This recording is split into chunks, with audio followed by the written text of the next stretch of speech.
Na aula de hoje a gente vai falar sobre as principais formas de relevo, as três grandes grupos, de formas de relevo que nós temos na superfície, que são as planícies, os planaltos e as depressões.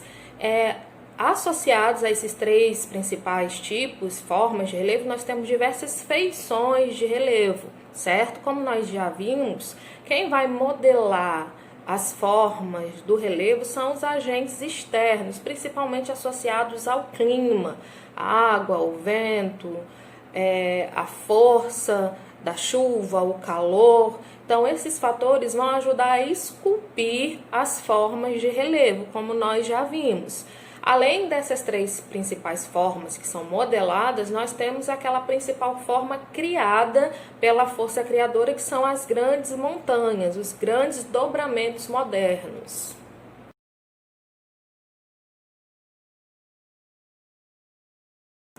Então vamos começar pelas formas de relevo mais novinhas. Lembrando que quando a gente fala de relevo e idade da Terra, a gente está falando em milhões, bilhões de anos.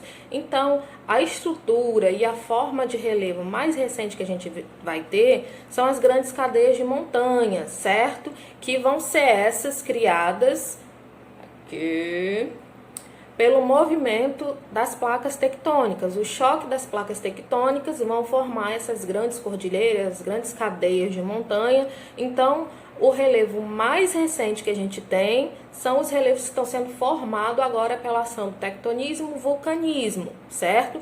E a estrutura geológica que a gente tem, esses relevos normalmente são associados às rochas magmáticas, aquelas rochas que são formadas, rochas primárias formadas diretamente pela ação do tectonismo e vulcanismo.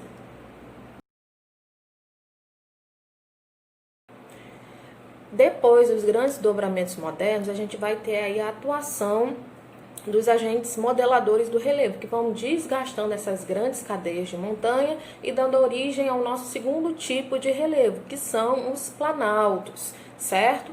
Os planaltos, eles são, já foram um dia grandes cadeias de montanha, têm a mesma constituição geológica, basicamente, que são rochas magmáticas, certo? Rochas primárias que foram sendo desgastadas pela ação do tempo, tá bom?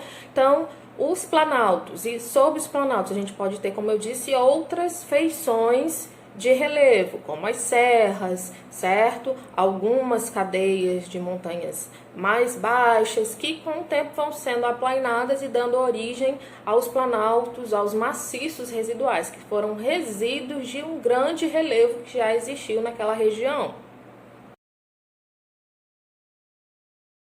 O que é uma planície? A planície é uma área de depósito de sedimentos. Então, a estrutura geológica desse relevo está associado às bacias sedimentares.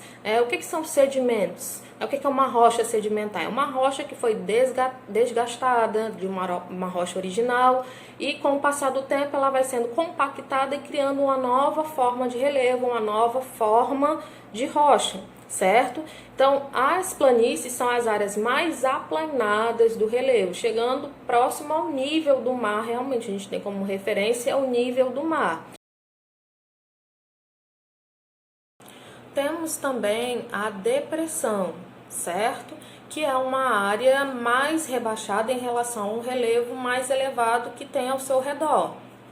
No caso da nossa depressão sertaneja aqui do Ceará, a gente tem um embasamento cristalino como um embasamento geológico da nossa depressão, da nossa área de depressão sertaneja, tá certo? E por falar em depressão sertaneja, nós vamos falar exatamente do clima nessa região.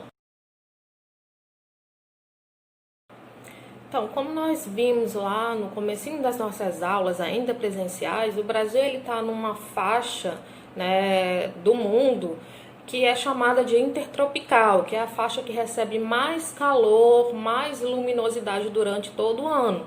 E por conta dessa localização que a gente está, numa latitude bem baixa, próxima à linha do Equador, a gente vai ter um tipo de clima mais especificamente quente durante todo o ano, com algumas pequenas exceções nas áreas mais distantes da linha do Equador, como por exemplo lá na região sul-sudeste, certo? Mas, de forma geral, a influência maior que a gente tem no clima para formar as nossas paisagens, né, a nossa biodiversidade, está associada ao clima tipicamente tropical. Isso a gente vai ver nas nossas próximas aulas, quando a gente vai ver um pouquinho mais sobre os tipos de clima e as paisagens que eles ajudam a compor.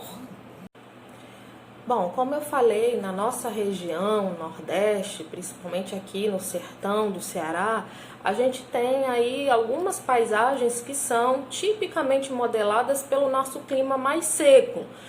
Nessa imagem aqui da foto, a gente tem a Pedra da Galinha-Choque em Quixadá, que é uma característica, tem uma característica, né, bem típica das feições de relevo que a gente tem aqui, que é um maciço residual, é um iceberg, um bloco de rocha que vai sendo modelado pela ação principalmente do calor, que faz, né, as altas temperaturas fazem com que as rochas se expandam e se dilatem, quebrando e dando origem a essas feições que a gente tem, que até é comum a gente, né, associar com outras imagens, como é o caso aqui da Pedra da Galinha-Choca em Quixadá. Então, a ação do tempo, né, aí transformando o relevo.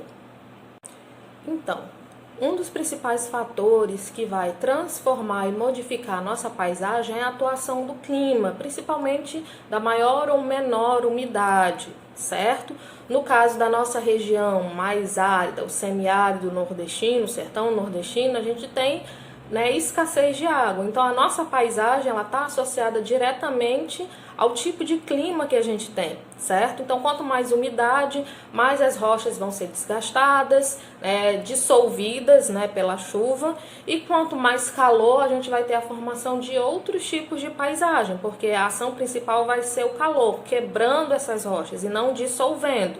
Então, o clima ele tem a ação muito importante na formação das paisagens e dos relevos que a gente tem. Ô pai Tayon. Ah, que exagero, né? É tão quente assim, suave. Vou até tomar um cafezinho, tranquilinho. Nós vamos ficando por aqui, vou encerrar a nossa aula hoje aqui, mas lembrando que vocês preencham, né, a ficha de frequência que está na descrição do vídeo, que é a participação de vocês na aula, tá certo? E qualquer dúvida, qualquer coisa que não tenha ficado bem entendida, vocês coloquem lá nos comentários também, que eu vou tentar retomar e explicar melhor esse conteúdo, certo? Vou fazer algumas, né, aulas interativas com vocês, vou tentar, né, no Google Meet para tirar alguma dúvida mais pontual que tenha ficado, mas basicamente o nosso conteúdo do terceiro bimestre, desculpa, é basicamente esse, certo? Então, assistam às aulas, façam a atividade que tem referente a essas aulas. Qualquer dúvida vocês podem deixar nos comentários da própria atividade ou aqui. Vocês têm basicamente 2 semanas para concluir essas atividades, tá certo? Beijinho, tchau, tchau!